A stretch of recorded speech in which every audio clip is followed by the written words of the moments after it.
The time it take to win. The time you made the greatest. Yeah, you made the greatest time of your life. Right now is greatness. You picked the perfect time in the world. Is right now. That time is greatness. I don't care how long it take. I don't care what storm you've been through. It's greatness. It's how legends is born. Greatness. I couldn't do it without the greatest group in the world. Greatness. I couldn't do it without the greatest nephew in the world. Greatness. I'm Mac, CEO of National Streaming Sports Network and the host of the Mac and Jack Sports Show. And you're watching Our Lady of Sports, Sonia Pearson, host of Prim and Proper Sports. Thanks for watching. Hi, guys, and happy 6/12/24. I have a very special introduction tonight to you guys out there in Prim and Proper Land. I'm your host, Sonia Pearson. This is Lawson, and today is his 6th birthday, my first son. So everybody out there, just wish him a happy birthday. In fact, I'm going to let you see him really well. I'm going to take this virtual background off so that I can make sure he's very visible. So he is the big 6 today. So I'm dedicating tonight's show, 6/12/24 of Prim and Proper Sports, episode to Lawson Snickers, the big 6. And welcome, everybody, one and all. Thank you so much for joining me once again on this amazing podcast. I hope everyone has had an amazing Wednesday. You guys, we are moving on through this month. Sunday is Father's Day, so happy Father's Day to all the dads, uncles, brothers, and mentors out there in all the viewing land. Now, tonight, I have another blessing, you guys. I have the absolute pleasure of bringing on another co-host, a podcast guru himself of the Detroit Lions, the Detroit, you guys. Let's get it. Don't get it twisted. I hang with felines, Panthers, and Lions. Gonna bring on the one and only Nate Castro of 313 Den. What's going on, Nate? How you doing in the D12? I'm doing good. How you doing today? I'm doing good. Thank you so much for joining me. Introduce yourself to the audience that's coming on. Hello, everyone on YouTube, Prim and Proper Sports, and the Roku channel, Northeast Streaming Sports. Shout out to Linda and Mac out there, and the Huddle Sports Network on Fire TV. Nate, tell us all about yourself now. I've already said you're the host of 313 Den. Yes, I am the host and founder of the 313 Den. Man, we want to get out there and be the best Lions podcast that's out there. And, you know, we started beginning of this year, so we're excited. You know, I've always wanted to do my own podcast. It's been a dream of mine, and I have a great co-host in Jeremy Myrick that we do it together, and we both love our Lions, and we're excited for the new season. But we're true fans. We're not the fans that just jumped on the bandwagon because the Lions started winning. We've been there through the thick and thin. We've been through 0-16. We've been through the craps of Matt Patricia and so on. And we roll with our team. And there's no sorry, I'm trying to lost my thought there.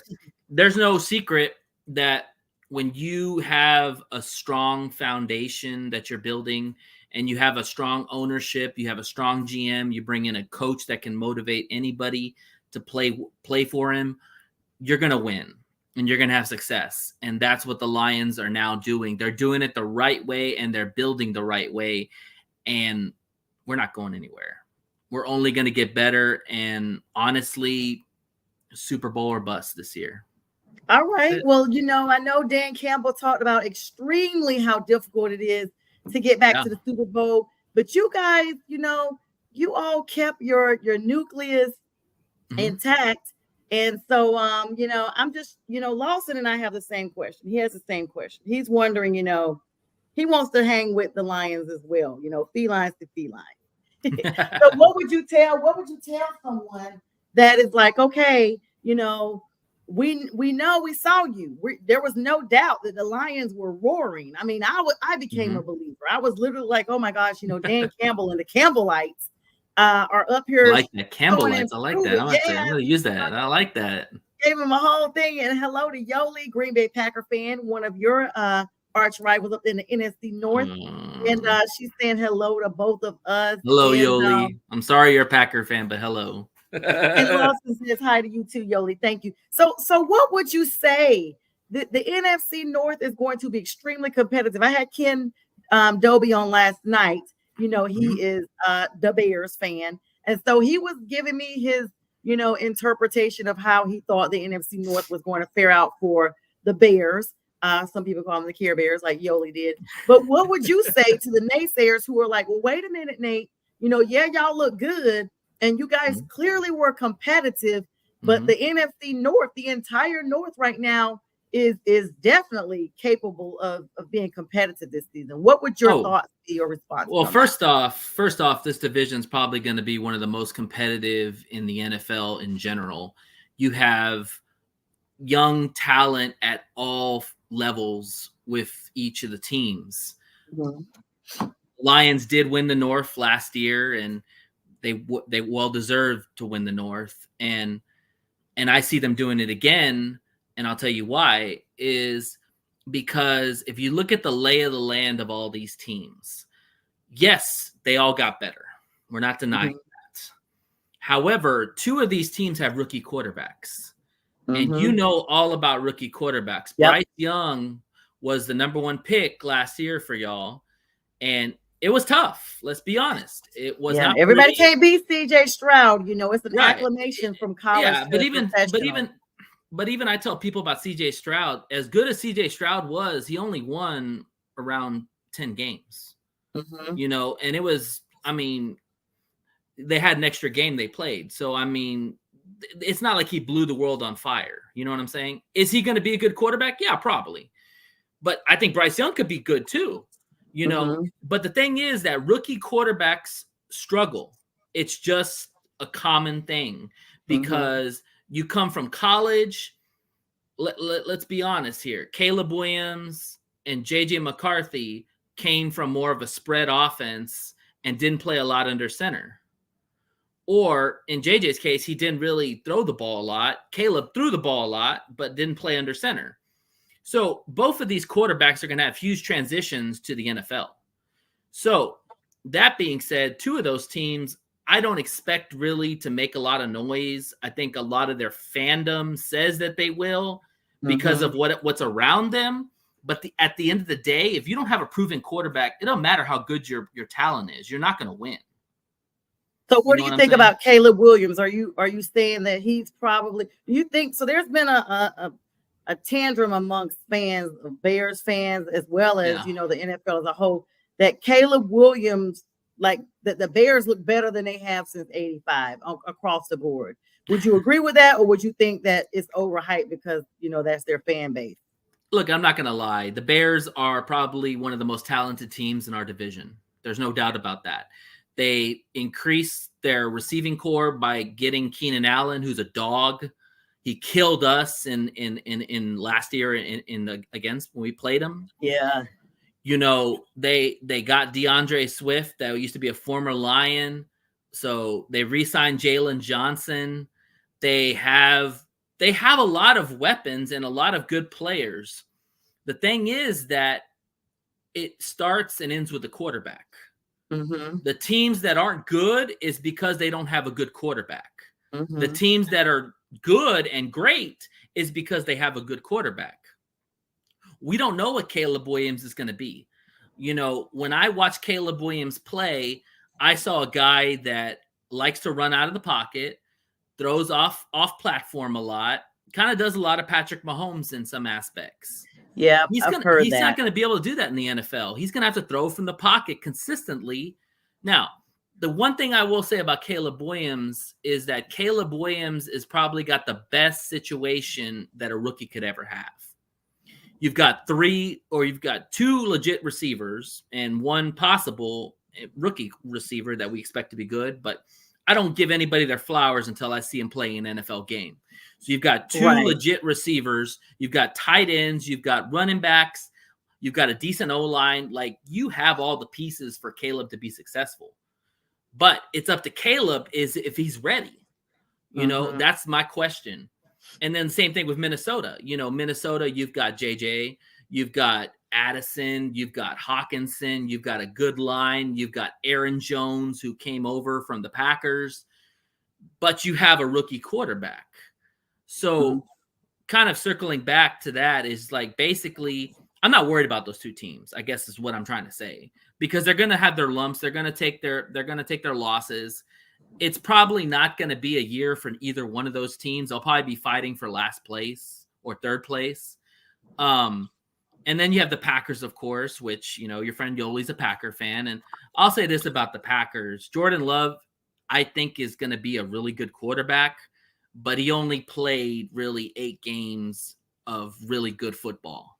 Yeah, I forgot all about Green Bay. All I could think about was I literally legit have been telling everybody, hey, everybody, Green Bay was that sneaky good team that came up and eliminated Dallas out of nowhere.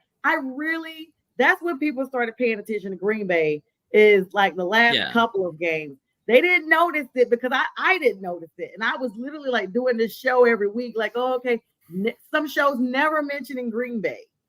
And then we got plenty of shows on this huddle thing that loves Green Bay. So they get all the love in the world. Yoli is a Green Bay fan. She has 8 brothers that are Bears fans, and she is the only Green Bay fan. And they all live in Illinois. So Yoli, she's been giving it to the Bear fans because they haven't beat the Packers in almost, I think, 3 or 4 years. Yeah, she's always on there talking about that, and very, you know, interactive. I love Yoli. She's amazing. So all right. So you know, what about Minnesota? I kind of, you know, Kirk Cousins comes to Atlanta, and now they got JJ McCarthy, who, in my opinion, was not supposed to be moved up that high to be taken in a draft. But they got Sam Darnold also. Jets, Carolina Panthers, and I think he went somewhere out in the West for a minute. And now he's with you guys, and they are projected to start Sam Darnold. I don't know. To me, my opinion is always some quarterbacks or team players, period, any position, go to other teams and flourish. The Panthers are a prime example. DJ Moore was good, and then he had a mediocre year, and now he's with Chicago and balling out. Christian McCaffrey, who was good in Carolina, but repeatedly got injured because of our O-line, you know, now is on the cover of Madden. The second running back behind Barry Sanders, who had his, you know, a couple of covers, but Christian is the first running back to have the complete cover to himself. That will be debuting in August of this year on Madden. I did not know that. That's awesome. Offensive Player of the Year nominations a couple years ago with the Panthers.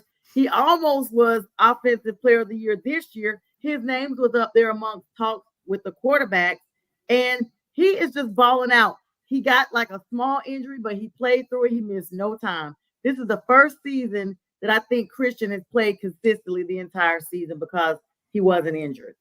Right. Yeah. So that's my thing. You know, we see that, and we see, so Sam Darnold, I say all that to say Sam Darnold could go to the Vikings and be better than what Kirk Cousins was. I mean, that's a tall task. I mean, Kirk Cousins has been pretty consistent his whole career. Sam Darnold has some talent. The way I look at it is that it's not surprising that Kevin O'Connell, the head coach of the Vikings, came out today and said that Sam Darnold is their starter going forward right now. I don't expect JJ McCarthy to play this year. I think the smartest thing would be to let Sam Darnold play the whole season and let JJ sit down and learn the offense, learn his players, and then next year he'll be ready to start. I don't like the idea of throwing out a rookie quarterback. First off, a quarterback who's never really been a drop back passer. Mm-hmm. Okay. Right. He came from an offense in Michigan that is very run heavy. Yeah, he throws some play action passes. He can throw like the little slant passes. We saw that in the playoffs. But to be in the NFL, you have to be able to throw from the pocket. You have to be able to do 2-3 step backs and then throw. And I'm not saying he can't do that. I think he just needs time on task. And if anybody knows anything about Kevin O'Connell, he comes from the Sean McVay tree. Sean McVay loves to throw the ball. And it's going to be very hard to get JJ McCarthy to buy into that right off the bat. You're going to have to wean him in and take time with him. That's why I say Sam Darnold is the perfect quarterback this year for the Vikings. You take your losses, and you've already locked up JJ, so he's not going anywhere. You already paid him. So you take your losses, you lose a year, just like the Lions did. We lost a year with Goff when he first came to Detroit. We lost a year, but the next year we got better, and then we've gotten better the year after that too. That's kind of what the Vikings, I think, are going to do. Is don't start JJ, just play Sam Darnold. He's an average quarterback. He might have a rebirth. Who knows? You could be right. He could be better than Cousins. I don't know. I haven't seen it yet, but who knows what's going to happen. But I think he's the perfect bridge quarterback to JJ McCarthy this year. Okay. And I so second that.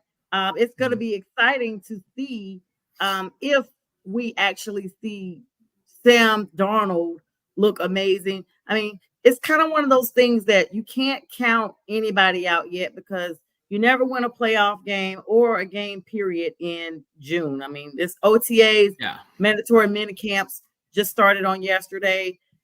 It was a big hype about Aaron Rodgers and a few other people, but of course his name was at the top, missing mandatory mini camps.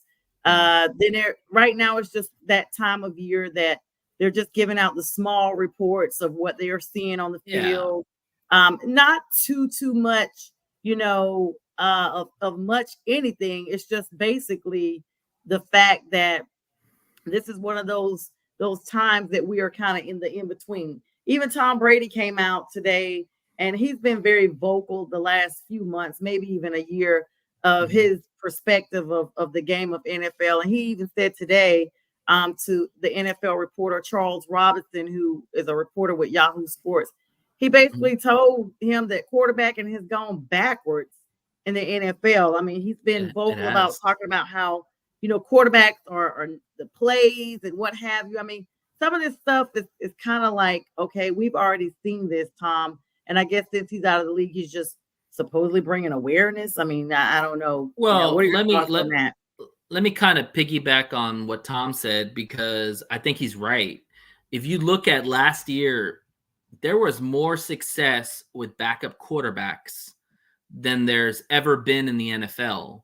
Like, I think almost at one point, half the league was almost playing backup quarterbacks.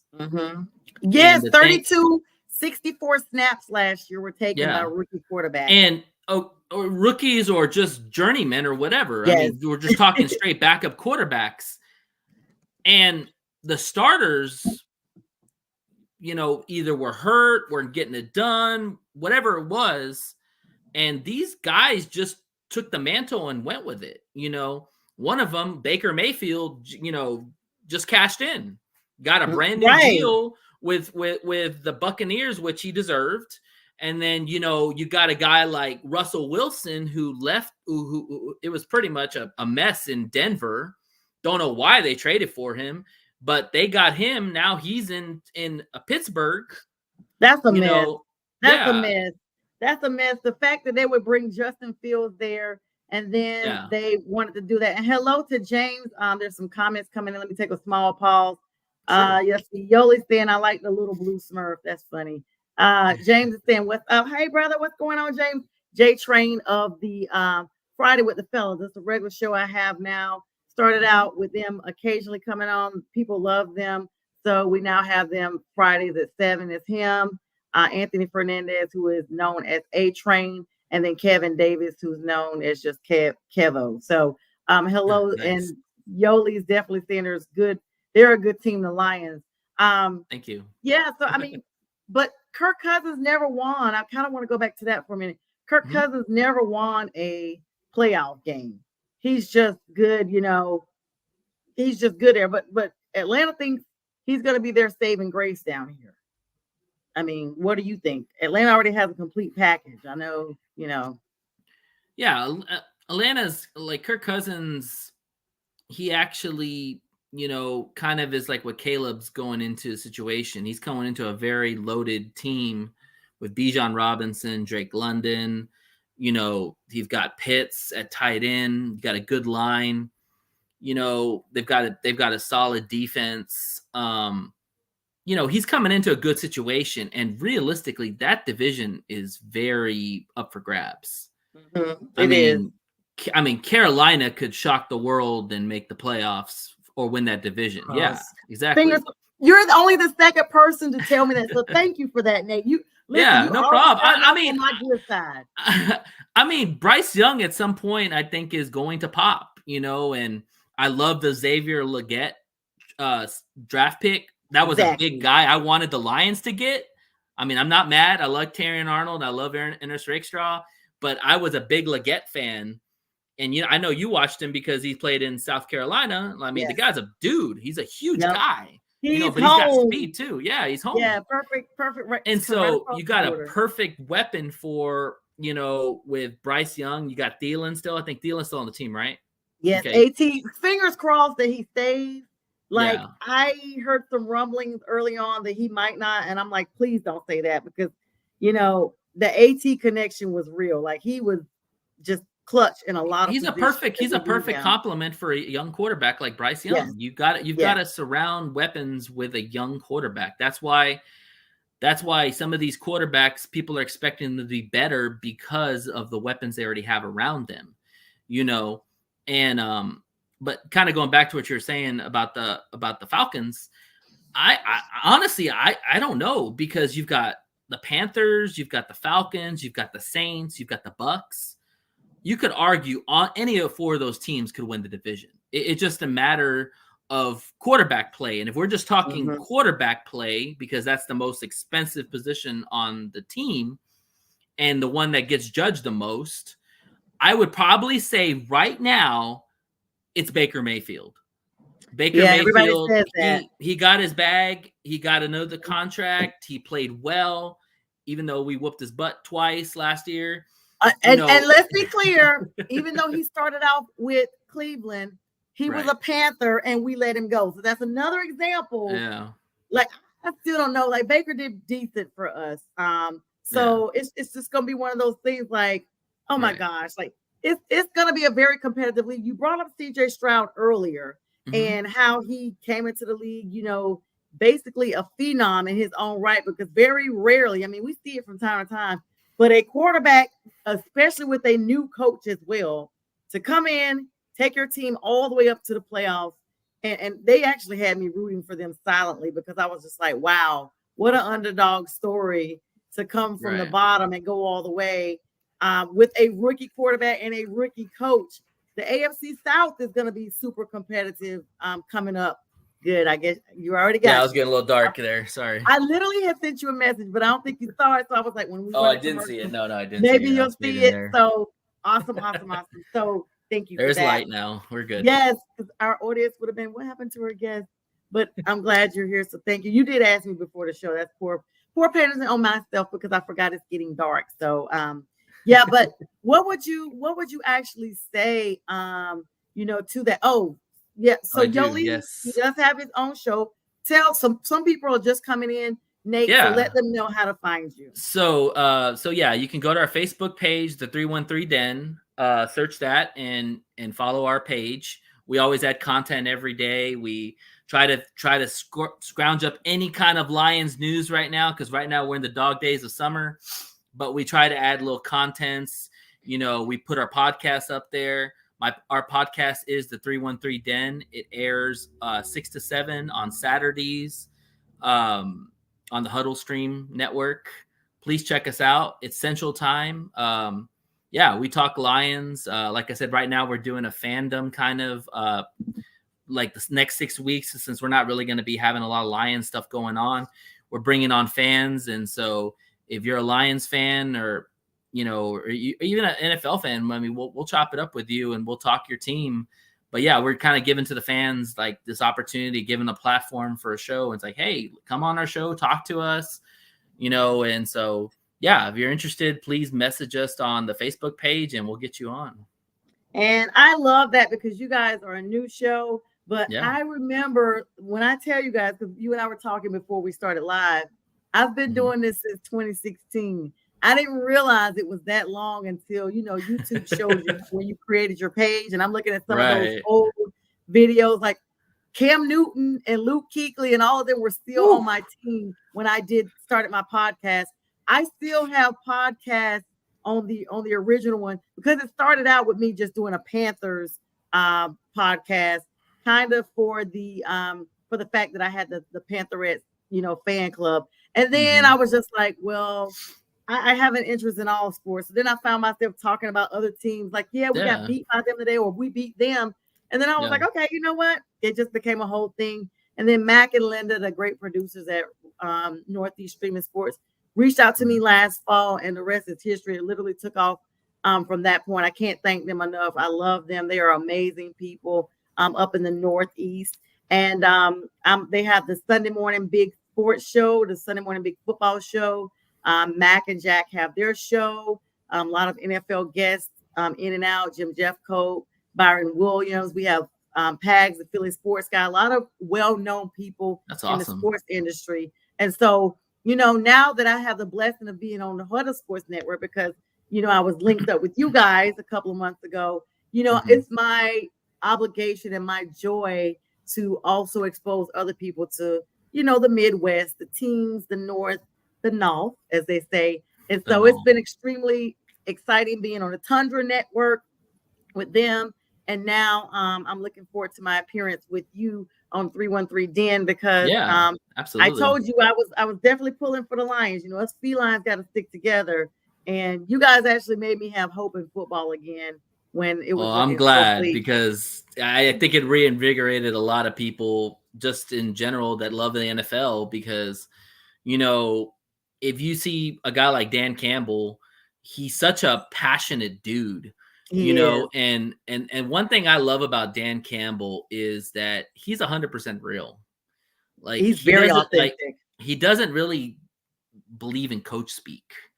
He tries to, because I'm sure his people have said, hey, coach, we might just need to just tell them what they want to hear, but he don't care. Like he's real as it comes. And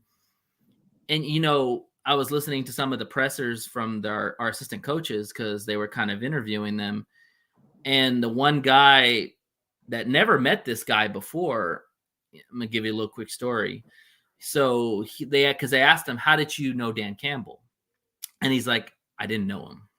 He's like, I went to one of his OTAs and he didn't know who I was. I guess he maybe just popped in for whatever reasons or was invited. And he's like, Dan Campbell singled me out and talked to me for like 20 minutes or 30 minutes aside when I was there.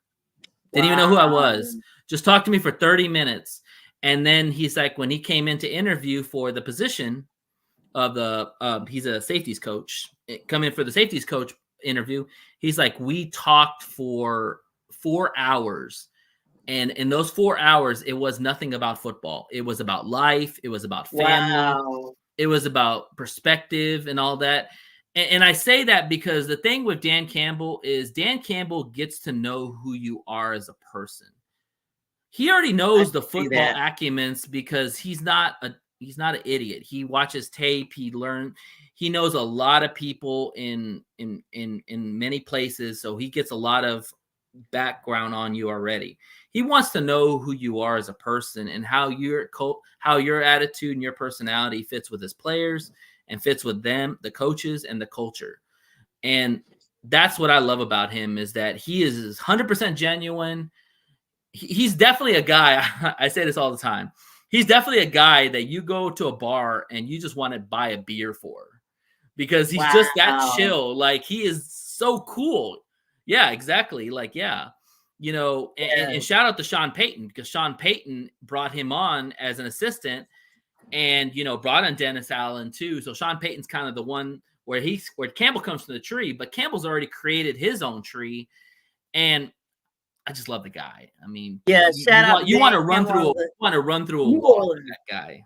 You literally, definitely. You know, these trees run deep. You know, some of them college connected, some of them, you know, just across the board NFL connected, as we see.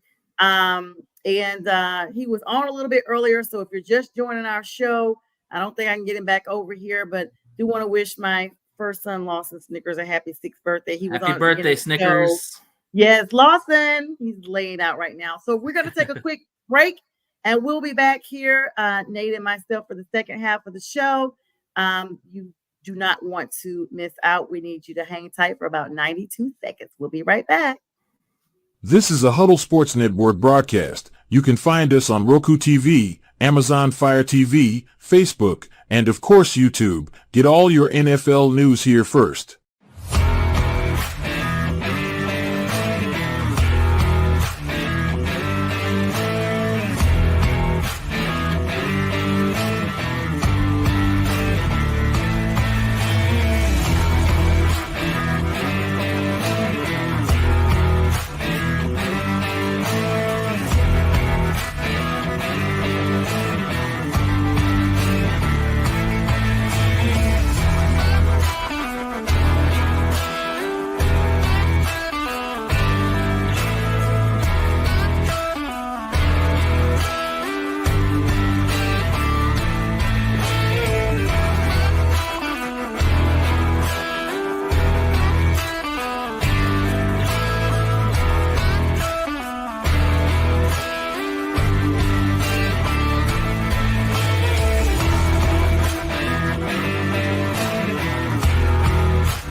All right, so here's Lawson for you guys. Was able to get him back with his little birthday hat on. He thanks everyone, Lawson Snickers, for the love. And Nate, we thank you for hanging out with us. We're kicking off the second half of the show here. Yeah, thank you for having me. I'm loving it. Yes, shout out to the Huddle Sports Network. And let me tell you one thing about me. People never come on once. Your family, once you come on that one time, it's like a, you know, gentle, friendly reminder. I'll be reaching out like, hey, what's your schedule looking like? Ready for you to come back. I always love talking football, especially now that basketball is kind of coming to an end. There's going to be a lot of free time in the evening, so yeah, I'd love to come back on. You're doing a hell of a job. Like, thank you so much. I really appreciate that. I feel ESPN might be calling you some point. You know, my sister has a joke about that. She's had it for a little bit. She's like, she was literally sharing my lives and putting hashtag road to ESPN. So shout out to my sister, Anissa Jones, in North Carolina tonight. I really appreciate it. I received that. I kind of have an interest in being like a legal sports analyst as well, because I have a law background. So yeah. And James J. Train said Lawson is such a good sport wearing his birthday hat. He is, J. Train. Listen, I can't keep it on him the whole time. I've already taken it back off of him so he can relax. And I gave him your birthday wish earlier. So thank you so much for that from his uncle. Yeah, Nate. So we started kind of talking about a little bit, you know, like you said, basketball is wrapping up. Just your opinion without going too far, because I don't think on you guys' show you talk too much NBA. But we actually tried to do an NBA show, but it kind of we started doing the huddle thing, and we're very grateful for the opportunity. But yeah, we want to go back and do it at some point. It's just that right now we're putting all our focus on making the 313 the best out. Yes, but you still know, that, you know, some people are like, oh, I don't watch basketball at all. You know, like the Mavs. I'm a savant. I watch everything. So what you got? So my question was, I personally think that the Celtics are going to get it done in 5 games. What are your thoughts on this? Like, they're playing the next game. It might be tonight or tomorrow. They're playing tonight. Yeah, they're playing. Yeah, it's 50-51 right now in Dallas. Thanks for that shout out. So the Mavs are trying to hang in there, because right now they're down 2 games, and there's no team since 2018 that has come back from a 2-0 deficit. It's literally only 5 teams in NBA history that's come back from a 2-0 deficit to come back and win the playoffs. And if the Celtics win tonight, I don't think there's any team that's come back from the 3-0. I think that's a 0 right there. It's pretty much done. So they blew them out really bad the first game. Yeah. What are your thoughts on what may transpire? Do you think the Mavs get it done tonight? I think, honestly, I don't know if it's going to be a sweep if Boston wins tonight. I think Dallas has some kind of idea or hope that they can win at least one game.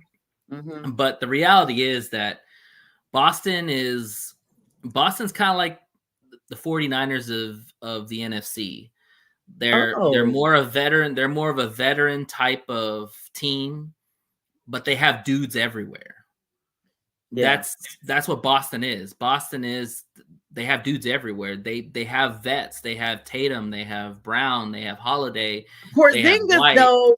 Porzingis is out, yes, but they have Horford. I mean, they have a legit starting 5, even without Porzingis.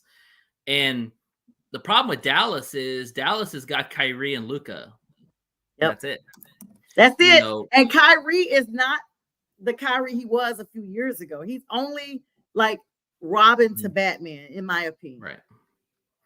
Right. And so it's an unfair series because I think people watch Boston and how talented they are. It's not surprising what they're doing. And the fact is that it's only a 1-point lead at halftime on the road. That's not good for Dallas. Because when you come home, you're expected to really blow them out or get that energy going. And the fact that Boston is only 1 point behind you at halftime, that's scary. Like Boston might not be playing their best and they're still right there. So and resting. Because they got a whole lot of weapons. Exactly. Yeah. They have a whole lot of weapons. I mean, and let's just be clear, Boston really bounced back after that whole coaching debacle a couple of seasons ago. And so to see them come back, I'm not a Boston fan, but they already coast. I am a Jason Tatum fan because he's a Duke alum and I'm a big Duke fan. It's just going to be interesting to see. But like James said, if Boston wins tonight, you may as well open the broom closet up and pull out the mop bucket and the broom. I don't think Dallas is going to get swept, but yeah, Kyrie is going off tonight, which is expected. I said 5 games. 5 would mean they may win 1, and then that's going to be it. Because think about it. I think they win 1. Yeah. Yeah, and then that's going to be it. So to me, one and done is almost a sweep. It's just delay and inevitable. It's not the sweep. Yeah, exactly. Well, all right. So let's get your opinion. Moving on away from NBA. Good luck to those guys. And James does say that Porzingis is out and Boston is still finding a way. Exactly. Yeah, they're just deep and talented. That's what happens when you have one player go down. Somebody else steps up and gets the job done. That's just how Boston is. Yeah. Speaking of getting the job done, there's no dollar amount that's publicized yet. If anyone knows, James, you're watching, you can feel free to look this up for me and drop it in the chat. 51-year-old Mike Tomlin, whose career was up and down. No one knew where he was going to be. 173 to 100 to 2 ties in his 17th season as head coach with the Pittsburgh Steelers, has now found himself in the last year of his contract with a 3-year extension. He was mostly successful during Ben Roethlisberger's time there, but of course, the Steelers are looking to be more back to the old school Steelers. We're having both Russell Wilson and Justin Fields there.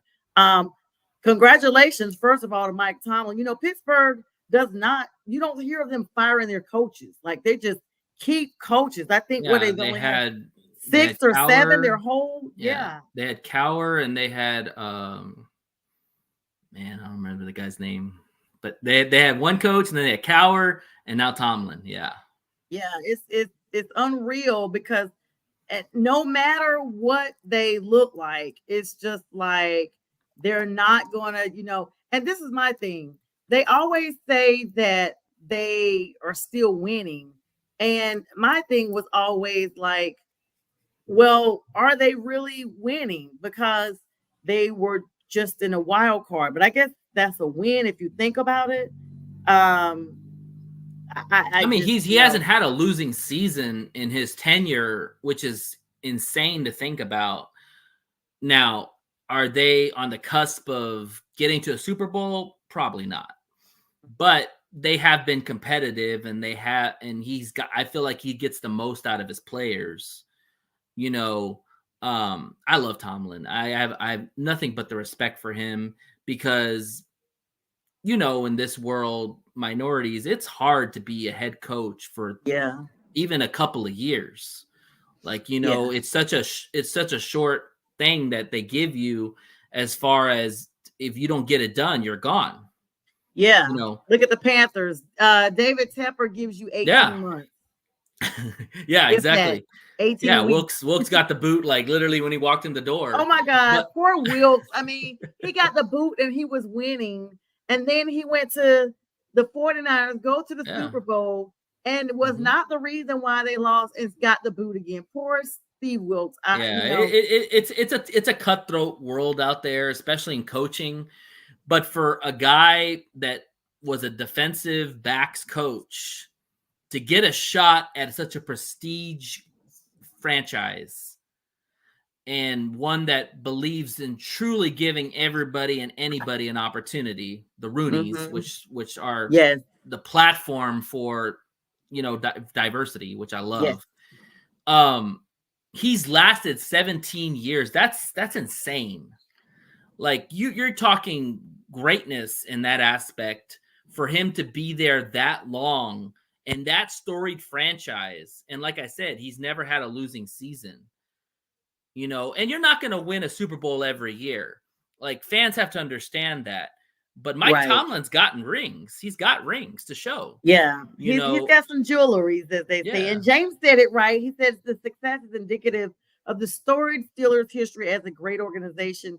They're loyal to their staff, respect. And to that end, while we were chatting, Pittsburgh has had 16 coaches in their history, with the first being Forrest Dukes in 1933 for Forrest Dowd, my apologies. And all the way up to the last few coaches, the era that we would remember, would basically start, I guess, Chuck Noll, 1991. Yes. Are you kidding? And then Cowher. That's like 30 and then Cowher years. came on. Yeah. And then That's Cowher. crazy. And then Tomlin. Yeah. Yes, but to know that they are literally coaching that long, like from basically 22 years as a coach, Chuck Noll, and then Bill Cowher, like 1992 to 2006. Like that's from my high school all the way through my college. And then, of course, Chuck Noll was before I was even born, all the way up to the point I was a junior in high school. Crazy. And then Mike Tomlin's been there since 2007, winning the Motorola NFL Coach of the Year in 2008. Now, I mean, kudos to him. I mean, do you think there's really going to be a debacle with the quarterback position up there? Because, you know, I honestly was shocked, Nate, when I saw them bring Justin Fields there after they had gotten Russell Wilson. I mean, I know they got Russell for pennies because Denver's still paying them, but I guess it's kind of like a really good investment move, because in case, you know, and then you meet the minority quota, because you got 2 minority quarterbacks. What teams can say that? And you got a minority coach. It's a trifecta. So, but then they're talking about having Justin Fields run snaps and stuff, like not even quarterbacking him. I don't get that. Yeah. I mean, if there's been one knock on Mike Tomlin, is probably he's outside of Ben Roethlisberger, he hasn't been the best at developing quarterbacks. I mean, Ben Roethlisberger fell into his lap. Like, the guy is a Hall of Famer, you know, won you championships, was steady Eddie the whole time. Now this is kind of like, okay, now Tomlin's really going to have to be creative on what he wants to do at quarterback, because like we talked about before, here's the thing. You either have a good quarterback, you have an okay quarterback, or you have no quarterback. I would say that right now the Pittsburgh Steelers have probably okay quarterbacks. Russell Wilson is long in the tooth. I'm afraid that his career is probably coming to an end very soon. Yep, he's had his best days. Yeah, and it's also it's not only has his play regressed so much, it's his mouth has gotten him in trouble. Mhm. You know, maybe it's Ciara, maybe it's him, maybe it's just comments they make. You can't do that in the NFL because other teams don't want to pick you. You know, we talk about Kaepernick. You know, Kaepernick fortunately said things, and the NFL blacklisted him. Let's just be real. Yeah, he's been, You know, the knee thing, all of that. I mean, yeah, I understand it and I respect it, but the thing is that you have to know who your audience is. Yep. You know, and if you want to play again in the NFL, you have to play by their rules. It's unfortunate. I mean, that's true. We all say that we can't go to our regular 9 to 5. No. And state a clause. Like, I get it. I'm glad for it. I know what they were doing, but there were so many mixed reactions to that. There were so many unclear reactions to that. People that didn't know, and then it just, this is my thing, Nate. I go and watch sports for an excursion, mental excursion from stress. Football is my happy place. That's why when the Panthers are losing really bad, I'm like, let me just find a team. Like, I'll say it on the show. Let me just find a team. That's how I became like really invested in the Lions. Let me find a team that really gives a flip and they're playing like they want to win and they got the tools. And I'm happy when I watch the game. And even if they lose some, I know they look good playing. So that's where I go for football. This is such a high stress, environment in the world. The older we get, the more stress we take on with jobs, personal relationships, what have you. And so football is my escape. And so I just personally was like, I don't want to see it. Then all of a sudden there's no national anthem. I'm not going to get into all that. I'm really glad you said that because I actually had this conversation with my friend earlier yesterday because I don't know if you heard about the Harrison Butker speech that he gave. Did I? Stay home and bake cakes and stuff or something? Yeah, and on top of that, now the Chiefs he wants a new contract. Well, you think the Chiefs are gonna, you're kind of becoming a PR nightmare for us in some good ways and people portraying other ways. Now but wait a second, Nate. He did save the life of his linebacker who just had a cardiac arrest. I did hear about he was the one. He was the one that noticed that and got him help. So I think that's gonna bounce out a little bit. Yeah. But this is just my opinion, and I'm gonna make this very, very clear. This is my opinion. I don't want to hear what other players have to say about issues outside of playing the game. Yeah. Because I do agree with you. I tune away from life to watch sports. Sports is my escape. So I'm 100% with you on that. And though I do respect what they say, I think that if you want to have those platforms, cool. There's a day off. It's called Tuesday. Yes. Give it all you want Tuesday. But don't put it into the sports arena because, and this is just entertainment in general. This goes for rappers. This goes for artists. This goes for basketball players. This goes for anybody who gives entertainment that we pay everything. For. Yes. I don't want it shoved down my throat. I don't want just keep it whatever you got going on and what you're doing. Keep doing what you're doing. Outside of that, you can have whatever you want on Twitter or whatever. I don't read any of that crap anyway, so by all means, go for it. But when we're talking about the game that I love, the game that I want to sit down and enjoy, I don't want to think about controversy. You know what I'm saying? Yeah. I mean, it makes it not fun. No. It just, to me. And so I'm hoping, that we could just focus on good football, less injuries, good competition, and just a really good, feel good time. And I know a lot of our audience agrees with that. I do hold a platform where, people may come on here sometimes and have a difference of opinions about things, but it's very respectful. It's usually about little minor stuff, like about my team is garbage. And of course, even if we lost every game for 5 years, I'm going to say we're the champs. Okay. Even though I say I'm so tired of them losing and I need a new team, I still have a personalized Panthers Georgia plate on my car that everyone knows. I have Falcon fans blowing and waving at me, especially if they win. Like they'll hurry and flag me down. I've had people, hurry up and gun me down on the road, like, oh my God, like waving and, pointing and stuff. But it's part of the fun, to know. Trash talking is part of the NFL. It is. I mean, not NFL, I'm sorry. Trash talking is part of loving football. The problem I have, and I'm just going to go a little point here. The problem I have with trash talking is when you start talking about something that has nothing to do with your team. Yes.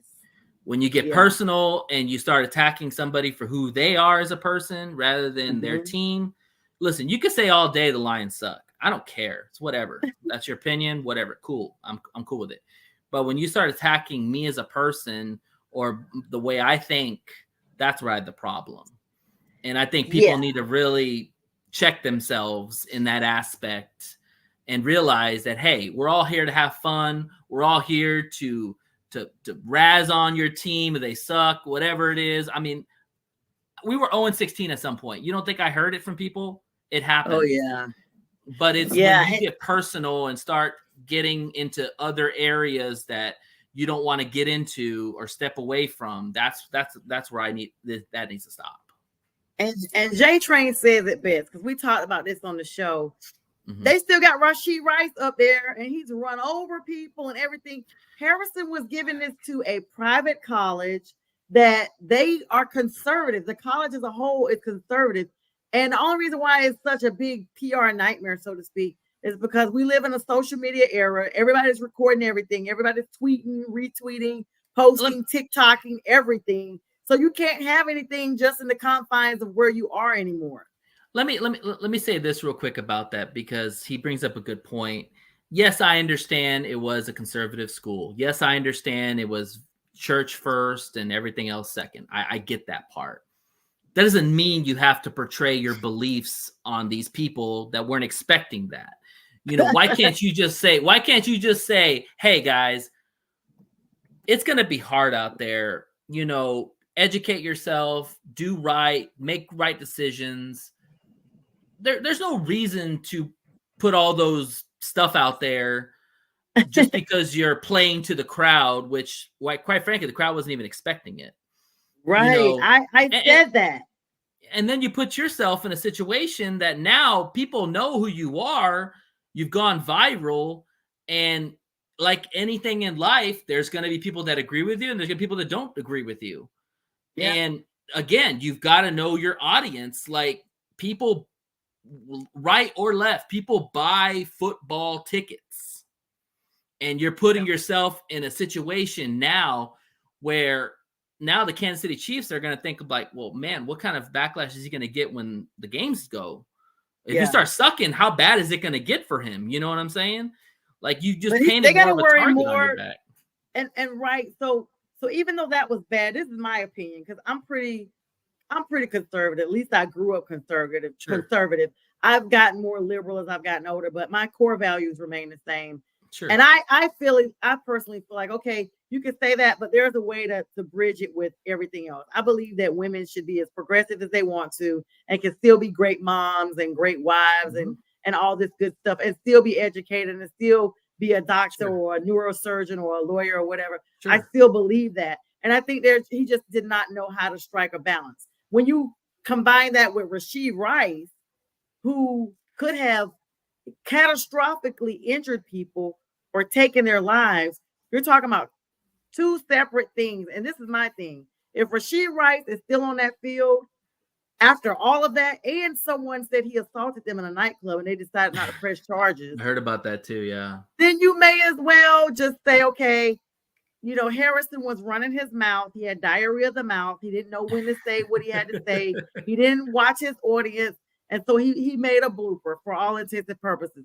That is way better what he said, even though people are going to be all in an uproar. I'm just the type of female that I always look at the bigger picture. I'm just not always like, oh, women's rights. I look at what literally is right. So a lot of people that know me, they're like, girl, you think like a guy. And maybe it's because I was a tomboy. I literally legit think like a man on a lot of stuff. And I'm just like, no, it's just what's right. And whereas he should not have said that, he should have merged it. In my mind, I'm like, it's way worse that Rashid Rice is beating up on people and running them over on the road than, some verbal words. It just shows you that we don't hold these athletes more accountable. And that's my problem with the NFL is it's so herky-jerky.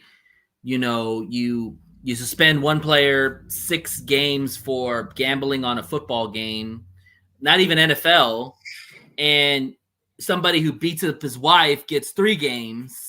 Oh my! Why is Von Miller still in the league? Are you freaking kidding me? They had a video and everything. Yeah, I'm floored. I'm floored about that. It's just the incompetency, and it's the lack of structure in the NFL. The NFL is all about making money. Everything is all geared towards making money. However they make it, they're gonna do it. They're gonna put gambling in. Great.